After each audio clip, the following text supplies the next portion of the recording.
Hugo Dubé qui est avec nous. Bonjour à vous. Oui, Hugo Dubé qui est avec nous. Bonjour, Ben Hugo. oui, Hugo, comédien, oui, mais auteur, conférencier, Oui. aussi. Adoré ce passage-là, l'inconfort créatif. Je voulais justement que tu nous en parles. Parce que là, Hugo, on a beaucoup d'idées, on a beaucoup d'outils, mais est-ce qu'on sait quoi faire avec?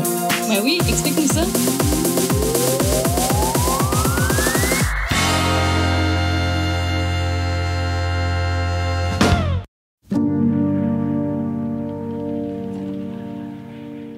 Comment ça va, vous? Comment ça va, toi? Comment ça va, toi? Cette simple question qui peut tellement nous faire du bien au moment où l'humanité vit une période hors norme, extraordinaire, bouleversante, qui est ce fameux virus, coronavirus, ce COVID-19. Pour ma part, je vous dirais que je vais relativement bien. Il y a des journées, j'ai l'impression que ma vie est presque normale, particulièrement lorsque je regarde une série sur les plateformes numériques. Ça semble normal jusqu'à ce que j'appuie sur le bouton off. Et là, des fois, je peux être envahi d'un vertige parce que je me dis, qu'est-ce qu'on est en train de vivre? Il y a beaucoup d'inconnus et cet inconnu-là peut m'étourdir, pour être franc. Là. À l'occasion aussi, je peux avoir du chagrin parce que j'ai parlé à ma mère qui, elle, est confinée, elle a 89 ans, dans son petit appartement, puis elle comprend plus ou moins. Elle sait qu'on veut les protéger, mais en même temps, il y a cette perte de liberté. Il ne te reste pas 25 ans à vivre. Lorsque je raccroche, j'avoue, j'ai le cœur gros, ça peut me faire pleurer. Il y a des fois, je suis en colère parce que je vois un président qui encourage ses citoyens à se révolter, à désobéir les ordres des gouverneurs et en disant on vous enlève votre liberté, vous avez le droit de porter des armes. Et il y a d'autres fois, je peux être impatient parce que je me dis, mon Dieu, il y a un professeur de médecine qui a 40 ans d'expérience qui nous dit depuis février, le COVID-19 s'est réglé, on a de vieux médicaments, des vieilles molécules qui ont aidé pour la malaria et puis c'est parti réglé. Le corps médical devrait s'attarder à des choses plus sérieuses, des bactéries comme le virus de l'Ebola ou la bactérie c'est difficile, qui sont nettement plus dangereuses pour l'humanité. Et aussi, à des fois, je peux être troublé parce que je prête attention, pas longtemps. Je prête attention à ces prophètes de la théorie du complot qui, par toutes sortes d'exemples tordus, finissent par semer le doute en moi parce qu'on nous dit on vous cache la vérité et le but ultime, c'est de se diriger vers un gouvernement universel, etc., etc. Le but de mon balado aujourd'hui, c'est pas nécessairement de parler de créativité. Je vous dirais humblement, je vais amener une petite touche, ma touche personnelle dans ce moment immense et j'ose espérer que les sujets que j'aborde, ça pourra vous faire du bien. C'est ma toute petite contribution. Je pense qu'il faut diminuer l'anxiété et surtout le sentiment de honte. Il y en a qui vont dire, je suis confiné chez moi, je suis plus ou moins utile, je pourrais être plus productif, plus productive, je pourrais faire un meilleur isolement, je pourrais aider plus de monde. Personnellement, je me dis que si vous allez dans cette zone de culpabilité, disons-là que ça peut provoquer ce que j'exprimais tantôt, le vertige. Et la panique ne fait que multiplier la souffrance. Et le but, c'est pas de devenir une victime à son tour. Je veux pas minimiser votre souffrance, loin de là. Mais je dis juste s'il y a possibilité d'éviter d'ajouter à cette souffrance-là, de la diminuer, de la contenir, de faire en sorte que cette souffrance-là, cette inquiétude, tout ce qu'on peut vivre, si ça peut diminuer pour rendre ce moment dramatique, ce moment spécial, ce moment planétaire plus supportable, c'est un peu le but. Je veux juste faire une mise au point par rapport aux propos que je vais tenir. C'est issu de mes réflexions, de mes lectures, de ce que je vois sur l'Internet, à la télévision. Je ne suis en aucun cas un spécialiste de la santé mentale. Par contre, je suis un humain comme vous qui vit cette pandémie, cette crise qui est d'une grandeur inestimée, qui pour moi me rend très humble face à la puissance de la nature, face à cette incertitude parce que on a toujours eu l'impression qu'on pouvait tout contrôler et qu'on avait réponse à tout. Et là, la réponse tarde à arriver. Le temps que les réponses arrivent, le temps que les solutions nous apparaissent, il y a toujours ce moment qui crée l'anxiété chez l'humain. Et cette période hors norme peut devenir anxiogène. Je sais qu'actuellement, l'anxiété, il y a beaucoup de gens qui la ressentent. Et on a différentes raisons pour être anxieux parce qu'on se dit qu'est-ce qu'adviendra de ma vie, de mon commerce, de ma carrière, de mes enfants. On peut être inquiet pour soi, pour les gens autour de nous. On peut être inquiet au niveau financier. Il y a mille et une raisons. Mais qu'est-ce qu'on pourrait dire par rapport à cette anxiété-là? Moi, j'ai envie de vous dire, dans un premier temps, il faut encourager, il faut se donner le droit à l'indulgence. Il faut avoir de la bienveillance, il faut avoir de la compassion pour ces émotions difficiles qu'on peut ressentir en ce moment. Je dirais, donnez-vous une chance. Oui, il faut être solidaire. Oui, il faut travailler ensemble dans cette crise sanitaire. Mais pour être en mesure de collaborer avec les autres, je pense que d'abord et avant tout, on doit prendre soin de soi. J'aime beaucoup, je veux faire une analogie avec les consignes des agents de bord lorsqu'on prend l'avion. Bon, on nous explique qu'il y a des sorties à l'avant, sur les côtés, à l'arrière. On nous explique de quelle façon on peut boucler sa ceinture, la déboucler. Oh, merci, je serais resté collé sur le banc. Et tout d'un coup, on nous dit, advenant une dépressurisation de l'appareil, des masques vont apparaître devant vous. Et là, on nous explique, souvent ils essaient de ne pas se décoiffer, de quelle façon installer ou appliquer le masque sur son visage en tirant sur les sangles de chaque côté.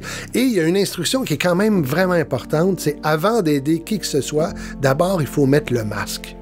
Et ça, je trouve ça important. Avant d'aider qui que ce soit autour de vous, vous allez devoir vous mettre vous-même votre masque. Et ça veut dire quoi? Ça veut dire que vous ne pouvez pas aider tous les passagers dans l'avion parce que le tube n'est pas assez long. Ça veut dire que vous ne pourrez pas aider tout le monde. Vous allez d'abord vous aider vous, et là, vous allez choisir qui vous voulez aider, pourquoi vous voulez aider ces gens-là, et de quelle façon vous pouvez le faire. Et aussi, il faut garder en mémoire que cette crise-là, c'est pas un sprint, c'est un marathon.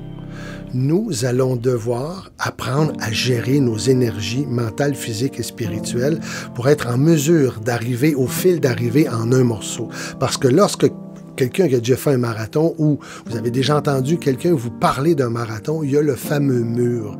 Et ce mur-là fait en sorte qu'on a envie d'abandonner et c'est très difficile de progresser. Moi, pour ma part, lorsque j'ai décidé d'aider les gens, je cherchais de quelle façon je pouvais le faire et je ne pouvais pas aider tout le monde.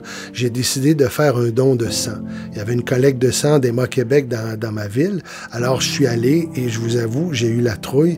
J'avais l'impression que j'étais en train de me faire injecter le coronavirus. C'était une sensation vraiment étrange, mais en même temps, je me disais, pour moi, c'était important de faire un don de ce qui est précieux, c'est faire un don de sang qui pouvait sauver une vie. Prendre soin de soi, mettre le masque, ça veut dire, se trouver un endroit sécuritaire. Pour être en sécurité physiquement, je pense que ça, c'est déjà fait. Pour calmer son esprit, parce qu'il faut calmer son mental. Faut se garder en forme, faut marcher. Personnellement, je marche depuis le jour 1 du confinement entre 8 et 10 km par jour. J'habite dans la merveilleuse ville de Mont-Saint-Hilaire. Il y a beaucoup de côtes et j'ai mal aux mollets. Mais tous les jours, on marche. Vous, si vous ne pouvez pas le faire, il y a toutes sortes de programmes de conditionnement physique qui vous sont offerts sur la toile du web. Allez, profitez-en. 3 aussi, il faut bien manger. Je sais, il faut tenter de bien manger, même si faire son épicerie, c'est quasiment aller en guerre. C'est de plus en plus compliqué. Il faut garder cette distance. C'est long. Et il y a eu cette folie-là du papier de toilette. Il y a la folie de la farine. Il y a toutes sortes de folies. Et en même temps, il faut tenter de bien se nourrir. Il faut bien dormir aussi. Il faut garder en tête que la nuit, c'est fait pour dormir. Avant d'aller au lit, dites-vous cette phrase-là. La nuit, c'est fait pour dormir.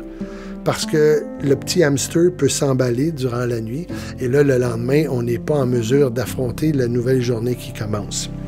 Il faut avoir des moments pour soi. Il faut trouver des moments, même si on est plusieurs dans un logement, un appartement, peut-être passer plus de temps aux toilettes ou aller trouver, est-ce qu'il y a un banc de parc qui vous permet de vous isoler. Si vous êtes monoparental ou aidant naturel, vous avez tout mon respect. Est-ce que vous avez des trucs que vous pourriez partager avec des gens? Ce serait fort utile, ce serait très apprécié. Pourquoi je dis que vous devez prendre soin de vous, c'est que Après plusieurs jours de confinement, après 5 semaines, au moment où j'enregistre ce balado-là, je pense qu'il est important de faire des mises au point. Faire une mise au point avant le déconfinement, avant la semi-liberté, avant, je vais citer Léonard Cohen, parce que la lumière commence à jaillir à travers les craquelures du confinement, et ça, c'est excitant. Mais je pense qu'avant, comme on est encore confiné, je pense qu'on peut faire ces mises au point-là. On n'est pas dans un sprint, nous sommes dans un marathon. Et on est probablement au milieu du marathon. De quelle façon peut-on arriver à garder son énergie mentale pour trouver des solutions à ce moment unique? Il existe plusieurs façons d'y parvenir. Pour ma part, j'aime beaucoup le principe du pilote d'avion. Lorsqu'un avion est en difficulté ou une catastrophe imminente peut arriver, un crash, lorsque ce crash peut arriver, disons que le pilote d'avion, qu'est-ce qu'il doit faire? Est-ce que le pilote d'avion doit appuyer sur tous les boutons pour tenter de trouver une solution?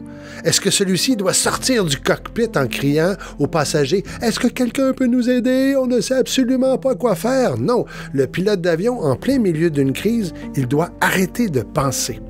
Arrêter de penser pour que celui-ci puisse retrouver son intuition à travers son bagage, son expérience, pour arriver à trouver la meilleure des solutions. Être stoïque. Je ne dis pas d'être à côté de vos émotions, mais lorsqu'il y a une crise aussi puissante que ce qu'on est en train de vivre, il faut absolument trouver le moyen de calmer cette tempête à l'intérieur de notre tête pour arriver, comme le pilote d'avion, à repérer les meilleures solutions possibles. Le fait d'aller puiser dans les archives de la résilience, ça aide à diminuer la peur. C'est ça le but. Diminuer l'anxiété, diminuer cette sensation de peur qui fait en sorte qu'on trouve une solution, il y a un brouillard. Le but, c'est de dissiper le brouillard. Je sais que c'est pas facile. C'est pas facile pour moi, c'est pas facile pour vous, c'est pas facile pour des milliards d'humains actuellement. Lorsque je vous dis que c'est pas facile, on est probablement l'espèce la plus anxieuse du règne animal. On est en mesure de se projeter tellement loin dans l'avenir qu'on peut devenir paralysé. Et en plus, si vous ajoutez à ça tous ces experts, ces toutologues qui nous abreuvent de leurs pronostics, de quelle façon ce sera après, on n'est pas avant 2022, ça devient mentalement épuisant au point de nous paralyser. J'ai envie de partager avec vous une anecdote. Il y a plusieurs années, j'ai tourné une pub à Cuba pour des céréales, une publicité de céréales destinée pour les pays de l'ancien bloc de l'Est, Russie, Roumanie, Hongrie, Pologne. Et on a passé quand même plusieurs jours sur l'île de Cuba et on devait régulièrement prendre l'avion pour se déplacer à l'intérieur de l'île. Et parmi les membres de l'équipe, il y avait le concepteur, auteur de la publicité. C'était un jeune Britannique, Simon, dont l'imagination était très, très fertile. Et une fois où on devait prendre l'avion, c'était une journée assez venteuse, donc il y avait beaucoup de turbulences, et je sentais Simon très tendu. Personne n'aime les turbulences. On aime ça quand le vol, c'est relax, c'est pépère et on est bien. Et en plus, ce qui augmentait l'attention de Simon, c'est que le pilote et le copilote, dont le copilote avait l'air presque d'un adolescent, étaient attelés au bar en train de boire du rhum. À notre grande surprise, c'est eux qui sont montés à bord de l'avion et ils nous ont dit, bon, mais on peut décoller. Et effectivement, ça a été un vol avec beaucoup de turbulences. Simon était devant moi en diagonale, donc ça me permettait de voir ses réactions. Et soudainement, lorsque l'avion, les turbulences devenaient de plus en plus intenses, je voyais Simon, je le voyais dans son corps, je le voyais dans sa façon de respirer. Il était en train de se créer un scénario catastrophique, au point où j'ai vu dans son corps qu'on était en train de cracher. L'avion était en train de décrocher, l'avion était en feu, à tel point que je me suis levé, je lui ai mis la main sur l'épaule au moment critique où il était en train de se voir mourir. Et là, il est vraiment dans un sursaut. Il m'a regardé puis il a fait « Merci ». J'ai fait « Ça va bien, oui, il y a des turbulences, mais on n'est pas en danger, on n'est pas en train de s'écraser ». J'avais envie de partager avec vous cette anecdote-là pour vous démontrer que l'humain, on est très mauvais lorsqu'on carbure à l'anxiété et à la peur. Il faut surtout comprendre que le cerveau ne fait pas la différence entre une vraie d'une fausse émotion. Il vit l'émotion, point. Par contre, ceci étant dit, la peur, c'est très utile. Ça évite de nous mettre en danger inutilement. Ça évite de traverser la rue pendant l'heure de pointe sans regarder, de se lancer dans une rivière au printemps et d'être emporté par le torrent. Au sujet de la peur, il y a 3 réactions de base chez l'humain qui sont stockées, entre guillemets, dans ce qu'on appelle le cerveau reptilien. C'est-à-dire que face à un danger, soit on fige, soit on attaque, ou soit on se sauve. J'imagine que vous avez sûrement vécu des situations où vous avez éprouvé ou mis en branle votre cerveau reptilien. Est-ce que vous avez fui? Est-ce que vous avez attaqué? Ou est-ce que vous avez figé? Et il y a un film, parce que probablement que vous avez le temps, j'ai envie de vous suggérer un film intéressant sur ce sujet-là. C'est un film suédois qui date de 2015. Le titre, c'est Force majeure. Le scénario, ben écoutez, c'est durant les vacances, une famille suédoise, Thomas et son épouse Ebba, ils ont 2 enfants, décident de pratiquer des sports d'hiver dans les Alpes françaises. Le bonheur est total, l'hôtel est confortable, le soleil est abondant, les pistes, ça a fait rêver les skieurs. Et lors d'un repas à flanc de montagne, dans un restaurant, sur une terrasse, il y a une avalanche qui fonce sur eux, qui cause plus de peur que de mal. Par contre, la mère a le réflexe de sauter sur ses enfants pour les protéger, alors que le père a le réflexe de prendre son cellulaire et de prendre la poudre d'escampette. C'est la prémisse du film. Et ça, cette décision-là de se pousser et surtout de prendre le temps d'agripper son cellulaire, ça risque de gâcher les vacances et probablement l'avenir de la famille. Si vous avez envie de voir de quelle façon les Suédois, ne serait-ce que de quelle façon les Suédois s'engueulent pour pas que les enfants soient impliqués, il y a des moments savoureux dans ce film-là. Et bon, si on revenait à la peur, oui, la peur, c'est utile. C'est juste que si cette peur-là devient incontrôlable et qu'elle filtre constamment notre façon de voir le monde, probablement que ça nous empêche de trouver des solutions utiles. Et la question qu'on doit se poser présentement, parce que vous avez du temps, c'est de quelle façon puis-je transformer cette peur-là en quelque chose d'utile? Et comme on a du temps, parce qu'on est à l'arrêt, on est en pause, et ce moment d'arrêt généralisé planétaire favorise la réflexion profonde et l'ennui. Et ça, je vous le dis, là, c'est 2 éléments capitaux pour nourrir la créativité. Est-ce que, selon vous, on pourrait expérimenter autre chose que cette sacrée passion qu'on nous sert à toutes les sauces? Cette passion qu'on doit avoir une vie remplie au maximum, qu'on doit être constamment en compétition avec sa performance de la veille, où le seul objectif, c'est d'avoir une vie plus intense, plus productive, parce que tout d'un coup, vous allez découvrir un talent particulier et avec lui, vous êtes censé transformer le monde et faire beaucoup de fric. Peut-on expérimenter autre chose sans se sentir essoufflé? Je fais une parenthèse. Je ne sais pas, personnellement, à quoi va ressembler le monde de l'après-crise, le nouveau normal. Je sais par contre que ce nouveau normal sera teinté par des combats philosophiques et idéologiques de groupes de pression qui voudront imposer leur vision du monde et en tirer avantage. Par contre, j'ai un souhait que j'ai envie de partager avec vous. Je nous souhaite que collectivement, nous soyons moins en colère. C'est fou à quel point, durant les 24 derniers mois, nous avons été collectivement très en colère.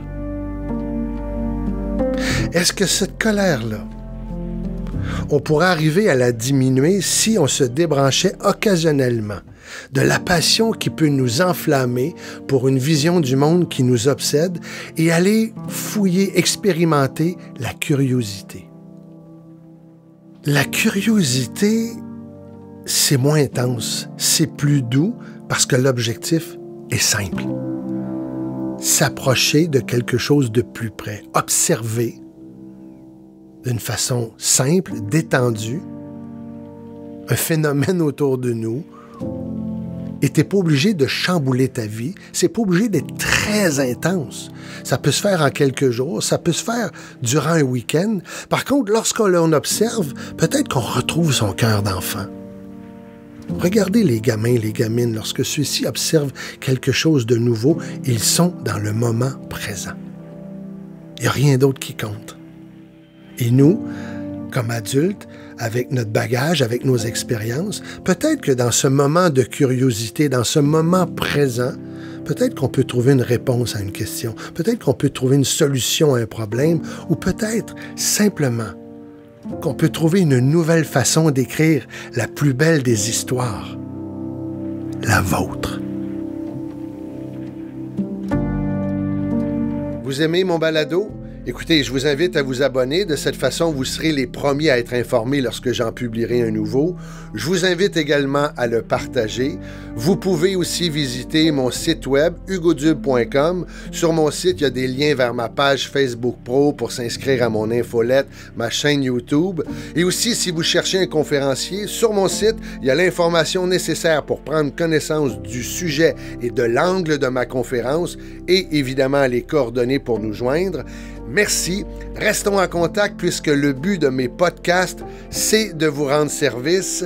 D'ici la prochaine publication, allez, fais-le. Merci.